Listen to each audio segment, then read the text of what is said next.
I've decided to get rid of the face cam on the opening of these build videos to be more efficient and so that I can make more of them faster.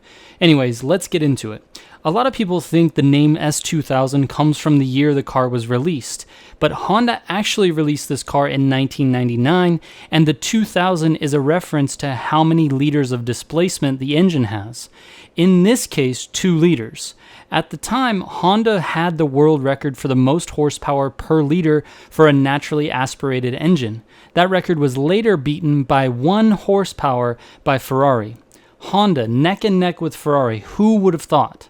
Welcome to the Militia Gaming Community. I'm Trigger Militia, and this video is all about the 2009 Honda S2000 in Need for Speed Heat. Let's go!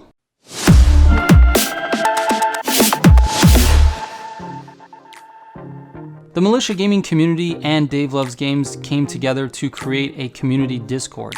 If you'd like to join the Discord, there's an invite link in the description down below. This is the best way to keep up on what's going on with both of our channels. So make sure you hit that invite link and we'll catch you over there. By now, I think a lot of you are familiar with the way that I do these videos and tests. If you're curious about my methods, you can go back and look at some of my other build videos, but I'm going to be skipping this portion from now on. I think the people who are left watching these videos are dedicated subs and possibly a couple of new people, but for the most part, I think you guys understand that I'm testing each of these cars and engines thoroughly. Although the S2000 has 8 different engine options, only 4 of them showed any real promise, with the 562 horsepower 3.8 liter V8 ahead of the pack, but just barely. The times between the top 4 motors were very close. That being said, what it came down to for me was actually the handling model for each motor. Each engine puts out a different amount of weight in the vehicle and a different amount of torque. This causes each engine to have a completely different handling characteristics that are particularly noticeable with a lighter weight car like this S2000. To me, and this is definitely personal preference, the 3.8 liter V8 handles better than the forged 4-cylinder, which made my times for these two motors less than a second apart. On Arion, the 3.8 V8 ran a 258.5, while the forged engine ran a 259.4. Again, I believe this is due to the handling characteristics of the V8 engine, so I'm going to be speccing the 3.8 V8 moving forward. As far as the gearbox is concerned, after a bunch of different testing, I found the 7-speed gearbox to be the best option for this engine and for this car. I also ran faster times with track tires instead of race tires, which sort of bucks the trend of a lot of the other cars that I've tested.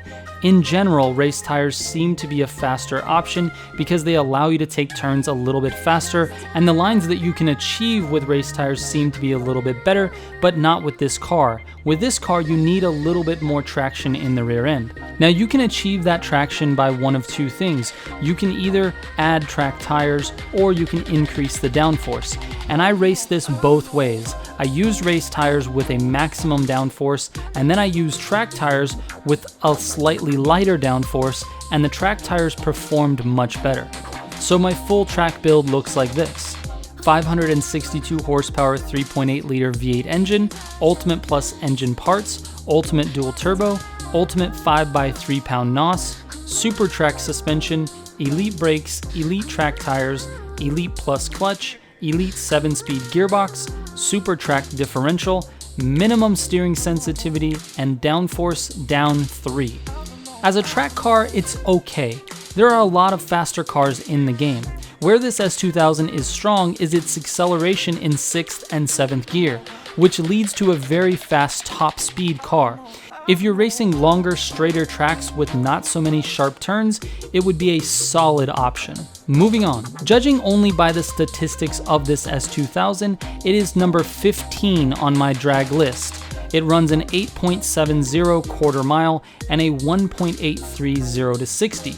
Even though it has middle of the pack drag statistics, it seems like it's pretty fast when compared to other players in online lobbies, but I think it's pretty rare to find a lobby where people have specifically built their car for drag, and so it maybe feels faster than it actually is. For the most part, it loses to all of the top 5 drag cars that I've tested.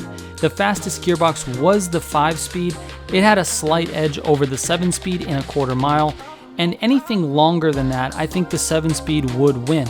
So my full build actually looks like this: 562 horsepower engine again, Ultimate Plus engine parts and Ultimate dual turbo with a 1x15 pound NOS, Super Track suspension, Elite brakes, Elite drag tires, Elite Plus clutch, Super 5-speed gearbox, Super Track differential, minimum steering sensitivity, and minimum downforce.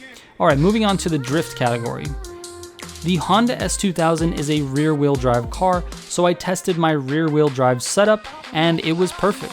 I was able to easily 3-star the drift sections I attempted and had no issues sustaining a long drift, transitioning, or controlling the car.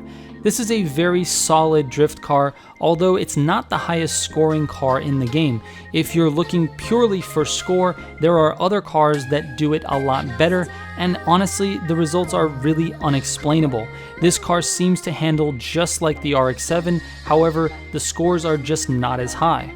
My drift build looks like this: same 562 horsepower engine, Ultimate Plus engine parts, Ultimate dual turbo, Ultimate 5x3 pound NOS, Super speed cross suspension, Elite brakes, Elite drag tires, Elite Plus clutch, Elite 7-speed gearbox, Pro drift differential with maximum steering sensitivity so that you can transition from one drift to the other, and minimum downforce so that your car has the maximum amount of slide ability.